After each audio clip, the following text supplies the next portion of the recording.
নমস্কার, আমি দেবজ্যোতি কুচবিহার থেকে। আর আপনারা দেখছেন রান্তুর ছাদ বাগান। আমি কদিন আগেই অ্যাজিলিয়া গাছের উপরে একটি ভিডিও দিয়েছিলাম যে এই বর্ষার মধ্যেও গাছগুলো কিভাবে সুন্দর করে ফুল দিচ্ছে। সেপ্টেম্বর মাস চলছে। অ্যাজিলিয়া গাছের যে চারা আমরা যারা নিয়ে এসেছি, এই মাস হচ্ছে অ্যাজিলিয়া গাছের রিপোর্টের উপযুক্ত মাস। তাই এই যে অ্যাজিলিয়া গাছের চারা রিপোর্ট করব আমরা কোন মিডিয়াতে, এবং যে টপ নির্বাচন সেটার কী রকম করব, এই নিয়ে আজকের ভিডিও। অ্যাজিলিয়া গাছ যেহেতু শীতপ্রধান অঞ্চলের গাছ, এই গাছকে বাঁচিয়ে রাখা খুব কষ্টকর। যেহেতু এই যে অ্যাজিলিয়া গাছগুলো এরা সাধারণত পাতা পচা সারেই থাকে, মানে পাতা পচা সারেই করা হয়ে থাকে, কারণ এই গাছটি একটি রেডোডেন্ড্রন প্রজাতির গাছ। আমার গাছগুলোকে কিন্তু আমি সিন্ডার মিডিয়াতে করে রেখেছি। আমি কেন সিন্ডার মিডিয়াতে গাছগুলো করেছি? সিন্ডার মিডিয়াতে করার উদ্দেশ্য হচ্ছে, গাছগুলো যেহেতু শীতপ্রধান এবং পাহাড়ি গাছ, পাহাড়ে প্রচুর বৃষ্টি হয়, বৃষ্টির জল কিন্তু গাছের গোড়াতে দাঁড়ায় না। অ্যাজিলিয়া গাছ জল একদমই পছন্দ করে না, এবং পাহাড়ের ঢাল বা পাহাড়ের খাদে গাছগুলো হয়। সেই উপযুক্ত পরিবেশ দেওয়ার জন্যই আমি কিন্তু সিন্ডার মিডিয়ার ব্যবহার করেছি। জল দেবার সঙ্গে সঙ্গেই ড্রেনেজ হোল দিয়ে সেই জল বেরিয়ে যায়। আর অ্যাজিলিয়া গাছের জন্য সবথেকে বড় প্রয়োজন সেটা হচ্ছে ছোট টব, এবং সেটা অবশ্যই মাটির টব। যে ছোট টবের মধ্যে জল ধারণ ক্ষমতা কম থাকবে, মানে যেহেতু অ্যাজিলিয়া গাছ এর শিকড় খুব একটা নিচে যায় না, সুতরাং তাকে বড় পট দিয়ে বা বড় টব দিয়ে অযথা গাছের গোড়ায় জল জমে থাকা অ্যাজিলিয়া গাছ পছন্দ করে না। যার জন্যই কিন্তু অনেকের অ্যাজিলিয়া গাছ মারা যায়। যার জন্য নিতে হয় ছোট টব, এবং ছোট টবের মধ্যে ড্রেনেজ সিস্টেমের যে রকম করে থাকি আমরা, মানে টবের নিচে যে হোলটি থাকে সেই হোলের উপরে একটি খোলামকুচি দিয়ে সেন্ডার দিয়ে, আর ওই যে চারাটি দেখালাম সেই চারার থেকে জাস্ট গ্রো ব্যাগের থেকে গাছটিকে বার করে নিয়ে টবে বসিয়ে দিয়ে চতুর্দিক দিয়ে বা চতুর্পাশ দিয়ে সেন্ডার দিয়ে দিলেই গাছগুলো কিন্তু হয়ে যায়। এই মিডিয়াতে আর কোনো কিছু মেশাতে হয় না। এইভাবে চলে যাওয়ার পর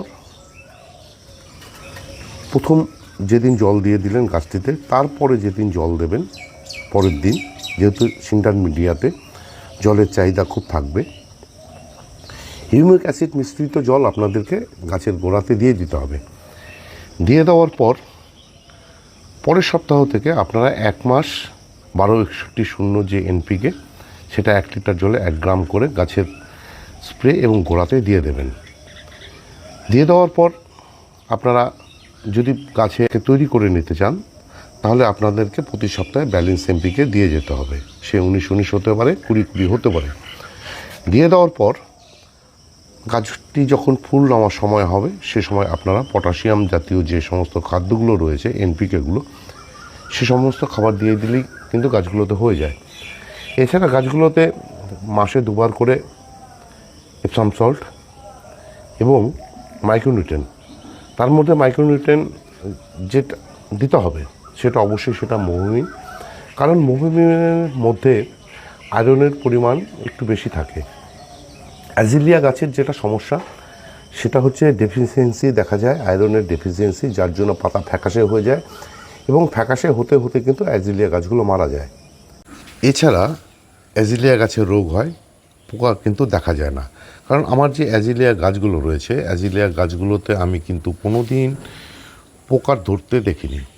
তথাপি যেহেতু অন্যান্য গাছের সাথে থাকে, তাই আমি মাসে 2 বার করে যে কোনো কীটনাশক, বিশেষ করে তার মধ্যে সুপার সোনাটা বা কাকা, এটাই ব্যবহার করি। রোগের ক্ষেত্রে অ্যাজিলিয়া গাছের শেকড় যেহেতু সেন্সিটিভ, ফাঙ্গাসের সমস্যা থাকেই, এবং অ্যাজিলিয়া গাছের সবথেকে যেটা বড় সমস্যা, পাতার মধ্যে কালো কালো ছিট দাগ হয় বা পাতা ফ্যাকাশে হয়ে যায়। সেটা যেন না হয় তার জন্যই কিন্তু আমি আমার যে অ্যাজিলিয়া গাছগুলোতে প্রতি মাসে দুবার করে ফাঙ্গিসাইড ব্যবহার করি। এতক্ষণ ধরা আপনাদেরকে দেখালাম যে চারা গাছকে কি করে রিপোর্ট করতে হয় এবং সেটা সেপ্টেম্বর মাসেই। এবার দেখাবো হচ্ছে আপনাদেরকে যে সমস্ত পুরানো গাছ, যেমন আমার এই গাছগুলো সব পুরনো গাছ, গত বছর এই গাছগুলোকে রিপোর্ট করেছিলাম। সুতরাং বহু বর্ষজীবী যেহেতু গাছ, তাদেরকে রিপোর্ট না করলেও চলে এবং আমি কিন্তু রিপোর্ট করব না। আমাকে কি করতে হবে, এই যে দেখুন, যেহেতু মাটির টবে কিন্তু গাছগুলোতে শ্যাওলা জমে থাকে। এই শ্যাওলা থেকে কিন্তু গাছে আয়রনের অভাব দেখা দেয়। আমি কি করব, প্রথমে এই শ্যাওলা সব তুলে ফেলে দেব বর্ষা বেরিয়ে গেলেই, পুজোর পরে। এবং এই যে গাছটি বা গাছগুলো দেখছেন, আমি এই গাছগুলোকে একটি মিক্স খাবার দিয়ে দেবো। তার কারণ হচ্ছে, যেহেতু অ্যাজিলিয়া গাছকে রিপোর্ট করব না, মানে এই গাছগুলোকে রিপোর্ট করব না, কি করব, এখানে খাবার হিসাবে আমি এখানে ব্যবহার করব নিমখোল, ভার্মি কম্পোস্ট এবং হাড় গুঁড়ো, তিনটিকে মিশিয়ে আমি এই টবের মধ্যে কিন্তু এই সাইজ, মানে হাফ মুঠো করে কিন্তু এই গাছগুলোর মানে টবের চতুর্পাশে দিয়ে দেব। এইটুক পরিচর্যায় যদি করি, তাহলে আমার এই যে অ্যাজিলিয়া গাছগুলো দেখছেন, পুরনো যে অ্যাজিলিয়া গাছগুলো, সেই পুরনো অ্যাজিলিয়া গাছ থেকে প্রচুর পরিমাণে শাখা বেরিয়ে আসবে। আরেকটি কথা আপনাদের বলে রাখি, অ্যাজিলিয়া গাছের পুরনো ডাল থেকে কিন্তু ফুল হতে চায় না। ফুল আসে সবসময় নতুন নতুন যে ডালগুলো বেরিয়ে আসে, সেই সমস্ত নতুন নতুন ডালের থেকে। তাই এই মিক্স খাবার দিয়ে দিতে হবে এবং যে সমস্ত এই যে ফুলগুলো, এই ফুলগুলোকে পিঞ্চ করে দিতে হবে, মানে কেটে ফেলে দিতে হবে শুকিয়ে যাওয়ার পর। তাহলেই নতুন ডাল বেরিয়ে আসবে এবং সেই নতুন ডাল থেকে কিন্তু এই দেখুন নতুন ফুল চলে আসবে। এই ছিল আজকের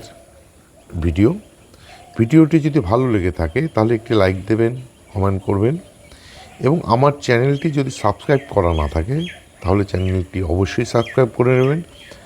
কেননা প্রতিদিন দুপুর 2টোয় আমার এই চ্যানেলে কোনো না কোনো ভিডিও চলেই আসে। সেই সমস্ত ভিডিও দেখতে হলে বা পেতে চাইলে আমার এই চ্যানেলটিকে সাবস্ক্রাইব করে নিতে হবে। সবাইকে অশেষ ধন্যবাদ এবং শুভেচ্ছা জানিয়ে আজকের এই ভিডিও শেষ করছি। সবাই ভালো থাকবেন, সুস্থ থাকবেন, সবুজের সাথে থাকবেন। ধন্যবাদ।